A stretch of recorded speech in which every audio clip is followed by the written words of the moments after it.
Hello, Mike Trammell here, A-Ball Custom Lures. Um, I'm just going to sit here and do a little bit of FaceTime. Uh, the beginnings, like a lot of firsts, um, is and always will be the first. So I can't take that back, nor would I want to, but I am going to touch upon some of the things that I didn't cover that I should have slowed down and methodically went over.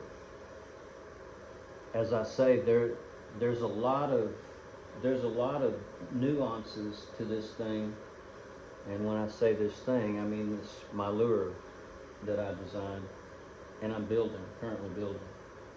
There's a lot of things that need the time. We need to take time and go over them. It's what makes it unique, in my opinion, and that's my opinion. You know.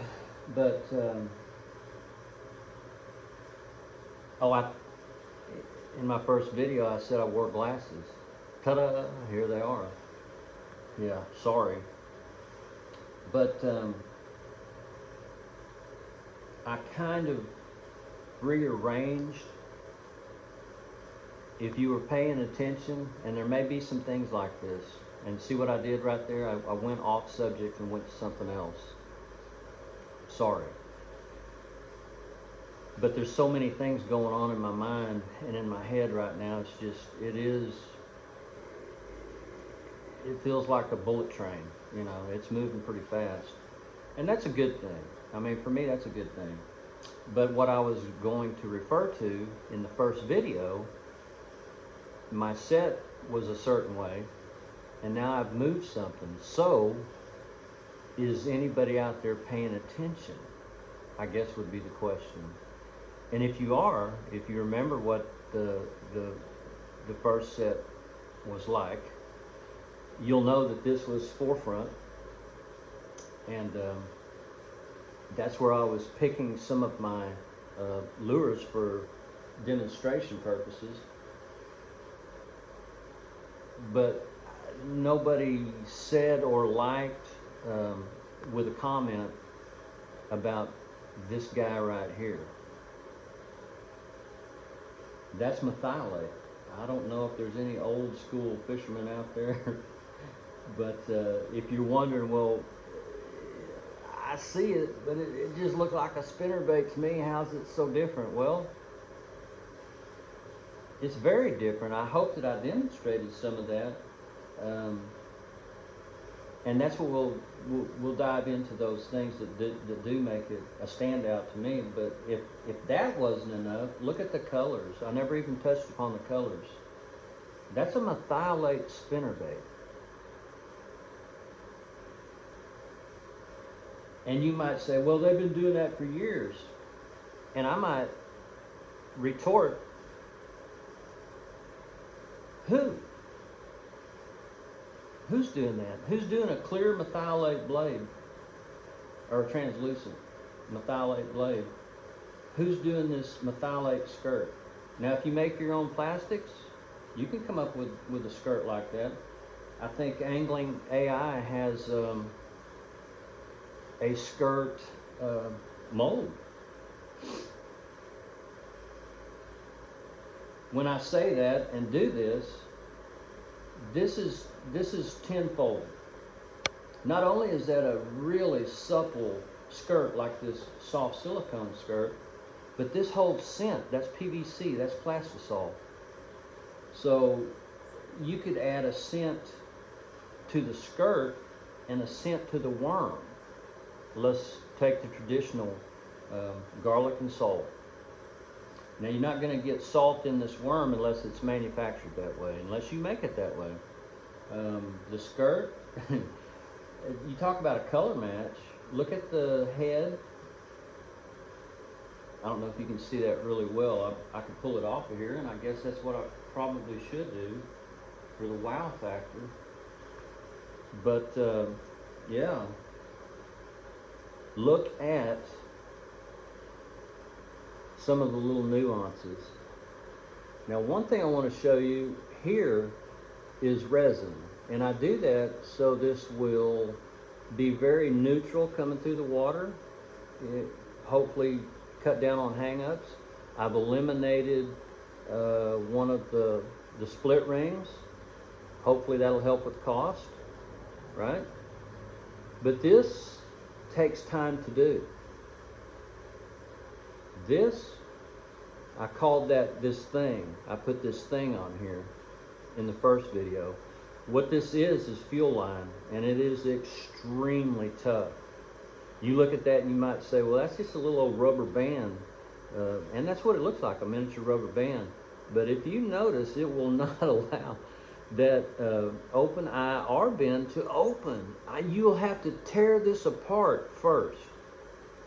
This is polyurethane fuel line, and I'm trying to find it in clear, because clear would just be, why not? That's the ultimate, right? Make it disappear in the water.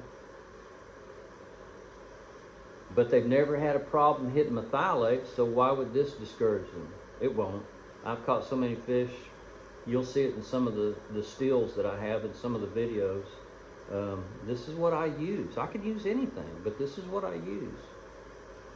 This sleeve right here, I called it probably that thing.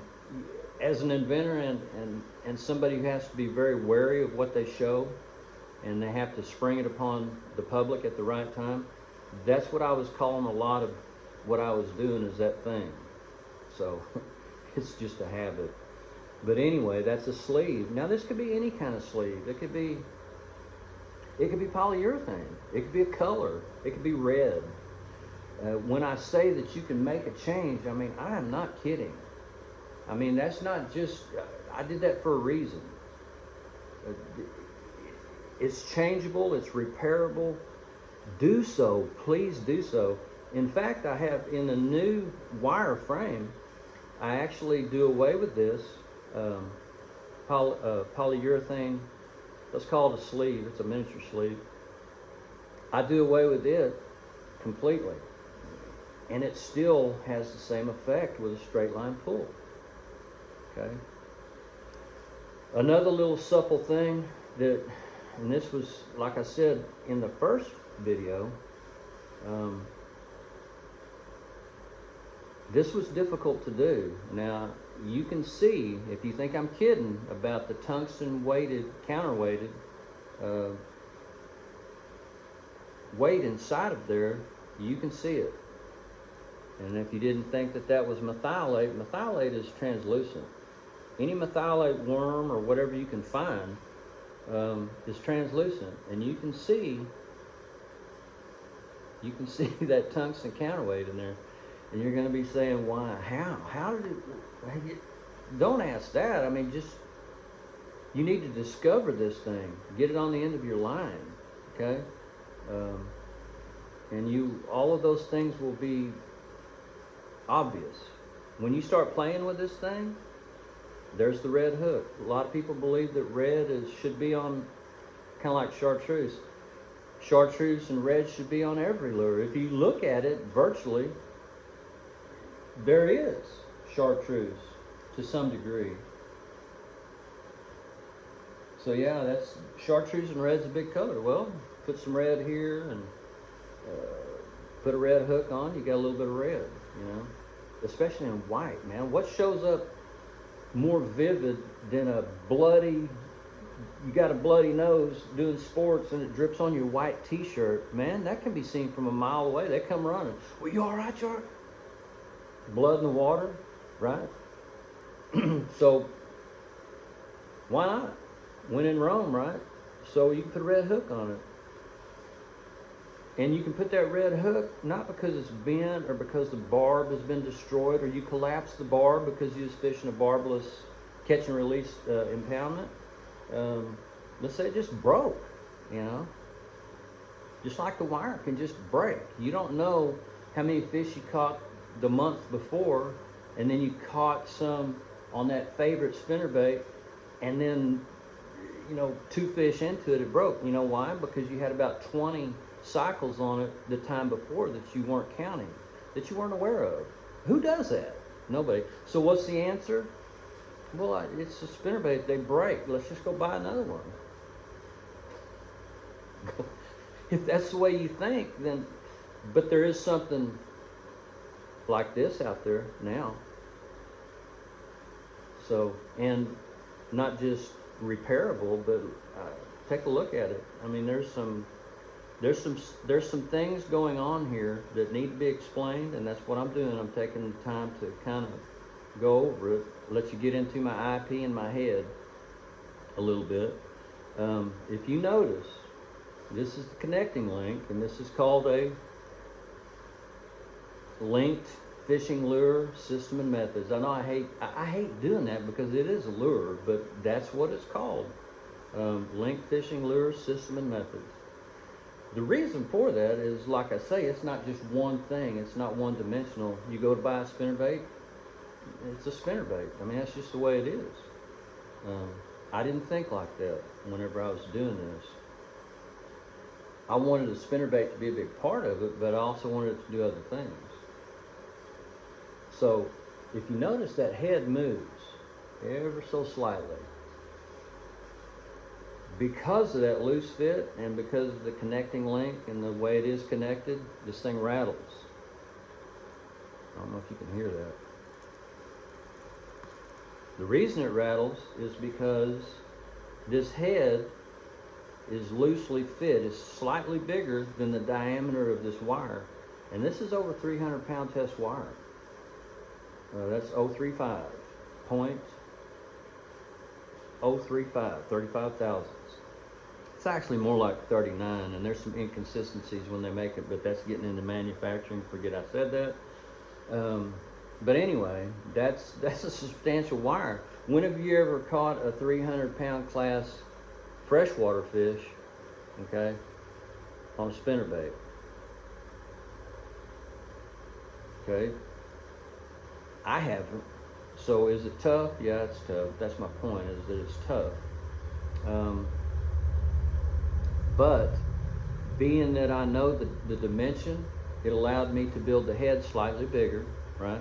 So it's a loose fit. So it slides.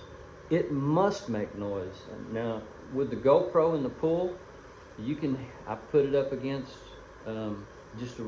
what I call the standard spinnerbait, the norm, and I ran that spinnerbait by that GoPro camera in the water.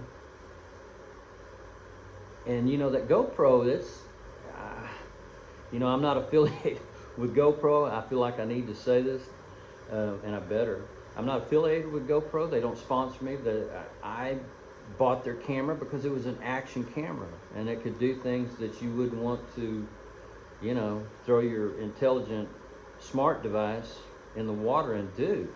And I know they say that it's 6 foot and you accidentally drop it and grab it real quick, but let's face it, unless it has a body glove around it or something, there again, I did it again. I'm not affiliated with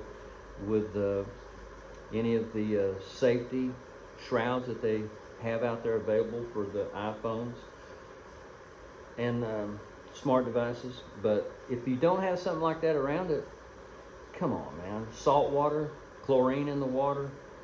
In fact, these right here, when I do test in the tank, here I am doing it again, but you need to know this. If you're testing stuff in the tank, depending on the quality of and it may not depend on the quality of the bearings, it's just going to happen. Chlorine is a mild acid and it oxidizes this stuff, so therefore it's eating at it, right? Okay, so beware of that. If you do test in the pool, you need to rinse it in tap water. So, yeah, that'll save your bearings and it'll save your split rings. So anyway, going by the GoPro when it was my turn, I had a metal blade on this thing, and man, you could see that wire just giving it heck, And as it was doing that, it was shaking that head. Right? It's hard to see. These things are miniatures, like I said before in the first video. These are miniatures. But that thing was was vibrating like this, and it was also hunting back and forth. Very cool. I had paddle tail on it. They say it kills the action. I say it adds something different, especially with this. Nothing is terminal. It's not affixed into molten lead and then congealed and permanent. It isn't. It's loosely fit, but extremely strong. And that thing sounds like that sonic wave on the front of your boat. I don't know if you've ever, run this samples or examples of the sounds, but I think one of them is shad frenzy or something like that, feeding frenzy or something. You hear this, it's a lot of clicking stuff, but it's one of them is a. That's what it sounded like. Extremely cool. So you don't have to buy rattles and put on it. You don't have to have external, anything external to make a noise. It's got an audible built into it. There again, you don't get that. So anyway, those are some of the things that I wanted to pinpoint, so you know that it is extremely different, and it is extremely customizable. It's modular, So, but yeah, that was I just wanted to kind of come back and emphasize some of these things and there'll be more. There's so much more. We haven't even touched upon the blades and the materials that I use. We've touched a little bit upon it. There's things, I think I alluded to that as I think I called it I don't know if I called it a trailer, but that's what it's meant to be. I clipped it off of another colored worm so I could have the black and chartreuse. They have black and chartreuse lizards, black and chartreuse worms. And I did this, but I wanted to extend it out past this, but I wanted to still leave the weedless configuration intact. Curious little thing about this, when you do it like this, when you put a swivel on it, a really good swivel, let's just save that for another. I hate to do that. Y'all was probably like me. I don't know if you were, but I am. I'm like, say it. But let's save that for another video. I don't want to start doing lengthy videos. I mean, you guys tell me. I mean, that's where the comments come. They become so important, especially to an inventor. I need to know. I'm information driven. I need to know, good or bad, what you're seeing and what you're feeling. Because as good as I am, there's going to be the wheels are turning now that it's out of the bag. Cat's out of the bag. Don't know where that came from, but anyway. Now that it's out there, people are going to be like, man, I got an idea about that. That's what I want. That's my point. That's exactly what I want. So anyway, I just wanted to throw this short out there, and there'll be others, because you're viewing it. You're subscribing. I can see that. And I told you in the beginning that that I would go and this business would go as you go. So if you're interested, and you are, I can see that. We're going to continue. This is my second installment. And yeah, that's really cool. I can't tell you how I'm swelling with pride right now. It's awesome. So thank you for watching. If you're busy like me, it takes time to stop and watch what some hillbilly is spilling out there once again, So I appreciate that. You just don't know how much. All I can do is get on here and tell you. So but please subscribe. I mean, that's one of the things when you go down there, you just hit the button. It's free, and they know from the algorithm, they'll know that we're participating, and we're curious, and we forever will be. So anyway, there's the number. Let me get out of the way. make a call. You know, this is going to be custom. So what I am going to do is I'm going to come up with a color of the month, you know, that's relevant to the time of year and what we should be doing. I'm going to come up with that on my next video. Maybe explain this a little bit more, and come up with a color of the month and probably an amount that I'll make. I don't want to make 500 of one color, you know, if it's not relevant. So, and if nobody's buying it, that's a heck of an investment on my part. So I need to know who's going to buy, and I'll continue to make them. So, and then we'll make more. I know, like I said, that sounds so simplistic, and it is. The more I sell, the more I can make, and the faster it will become. Believe me, there's some manufacturing techniques that we need to use in this thing. If you, that's why I'm not afraid of this thing blowing up, is we can keep up. By myself, I can make quite a few, but man, if it's rocking and rolling, we need to keep up. We'll buy the stuff to do it, and that's how we'll do it. That's how we'll grow this shampoo commercial. You'll tell someone, and they'll tell someone, and so on and so forth. So anyway, I will catch you on the next cast.